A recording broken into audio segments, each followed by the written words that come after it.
wabarakatuh. Alhamdulillahirabbil alamin. Wassalatu wassalamu ala asyrafil anbiya'i wal mursalin wa ala alihi wa barik wa sallim ajmain wa ma'ala.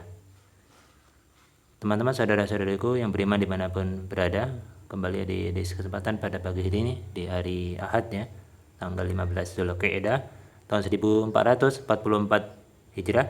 Mudah-mudahan kita yang masih diberikan Allah Subhanahu wa taala berkesempatan berkehidupan di bulan Zulqa'dah ini, yaitu bulan Zulqa'dah adalah salah satu bulan hurum di antara 4 bulan yang dilipat gandakan amaliyah di dalamnya ketika kita beramal salih, mengharap keridhaan Allah Subhanahu wa taala semata, mengharap balasan dari Allah Subhanahu wa taala semata.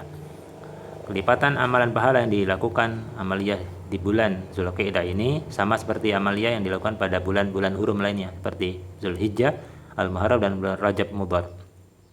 Amalia di bulan ini, amalia sholih tentunya didorong dengan keimanan, ketakwaan kepada Allah Subhanahu wa taala. Dilipat gandakan pahalanya seperti setara berjuang di jalan Allah Subhanahu wa taala, mempertahankan negara daripada serbuan musuh atau penjajah. Maka niatkanlah yang baik-baik setidaknya sebelum kita bisa melakukan amalia tersebut. Ketika telah berniat baik, maka semuanya akan tercatat. Nilai kebaikan itu di sisi Allah Subhanahu wa taala sebagai amal kebaikan yang tersimpan.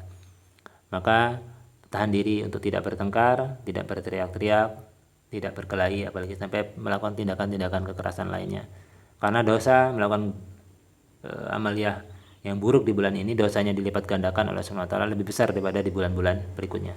Sebagaimana amaliyah juga ketika dilakukan, balasan daripada amal yang kita lakukan di bulan Zulqa'dah ini, karena salah satu bulan hurum, maka amaliyahnya dilipat gandakan oleh Allah SWT lebih besar dibandingkan balasan di bulan-bulan yang selain daripada bulan hurum tersebut. Izin teman-teman sekalian melanjutkan pembahasan kita di cara menuntut ilmu bagian kedua, bekal Nabi bagi para penuntut ilmu, memasuki hadis yang ke-11 insyaallah, yaitu serius dalam belajar. Bismillahirrahmanirrahim. Imam Al-Bukhari atau yang dikenal sebagai nama aslinya Muhammad bin Ismail rahimahullah mengisahkan riwayat Abu Hurairah radhiyallahu anhu yang begitu serius dalam memburu hadis Rasulullah sallallahu alaihi wasallam. Beliau menyampaikan, Qila ya Rasulullah man as'adun nasi bisyafa'atika yawmal qiyamah.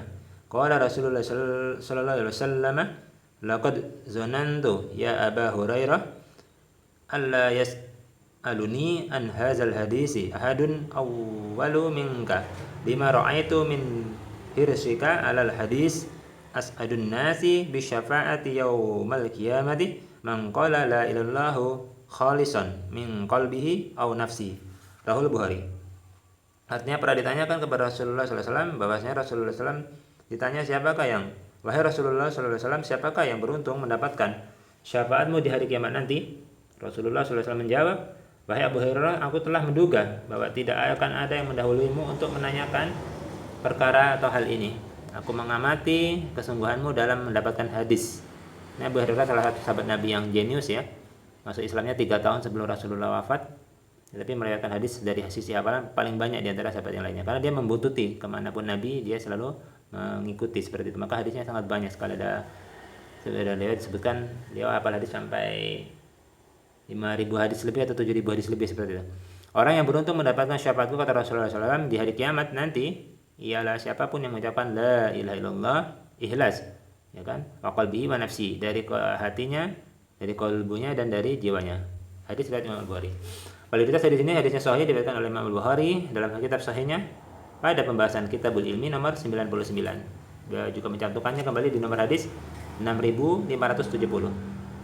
Intisari atau makna di sini, esensi yang kita dapatkan, pesan hadis ini sekalipun isinya berbicara tentang keterangan syafaat Rasulullah SAW di hari kiamat nanti, esensinya begitu kuat mengesankan kesungguhan dalam menuntut ilmu. Hal ini nampak pada komentar Rasulullah SAW atas kesungguhan Abu Hurairah radhiyallahu anhu dalam belajar hadis. Sebelum Rasulullah menjawab pertanyaan yang diajukan, beliau bertutur, aku mengamati kesungguhanmu dalam mendapatkan hadis. Ini adalah petunjuk yang jelas bahwa di antara sunnah belajar ialah menjalaninya dengan serius, sungguh-sungguh, penuh dengan keseriusan yang benar-benar paripurna. Hal inilah yang menghadirkan totalitas dalam belajar sekaligus melahirkan kualitas ilmu yang paripurna. Coba kita perhatikanlah bagaimana para ulama dahulu begitu serius dalam belajar, mulai dari mengatur waktu hingga menapaki jauhnya jarak yang mesti dituju. Ada Imam Asy-Syafi'i yang rajin berkelana ke pelosok negeri, hingga Imam An-Nawawi yang mengikuti ta'lim 12 kali dalam sehari. Masya Allah, la haula wala quwwata illa billah.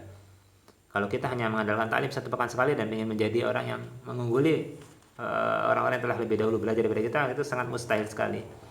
Semua itu ditempuh dengan penuh kesungguhan demi melahirkan ilmu yang berkualitas, bermanfaat bagi umat. Demikianlah semangat mereka dalam mencari ilmu tidak diragukan lagi dan tidak bisa dibandingi disaingi oleh orang-orang umat akhir zaman di era kita ini. Wajar bila Allah memuliakan dan mengangkat derajat mereka hingga kini namanya masih dikenang, ajaran atau apa yang disampaikan tercantum dalam kitab tetap diamalkan. Wallahu taala bisawab. Mudah-mudahan Allah memberikan keridhaan kepada kita semua dan bisa mengamalkan apa yang kita dengar, apa yang kita baca, apa yang kita pahami dan kita hafalkan sebagai bekal menuju Allah SWT sebelum kita nanti dipanggil pulang ke sisi Allah SWT dalam kondisi yang bertakwa. Kita ingin dipanggil pulang oleh Allah SWT dalam kondisi yang benar-benar tenang, sakinah seperti itu. Maka sifatnya akan kita dapatkan ketika kita benar dalam beriman.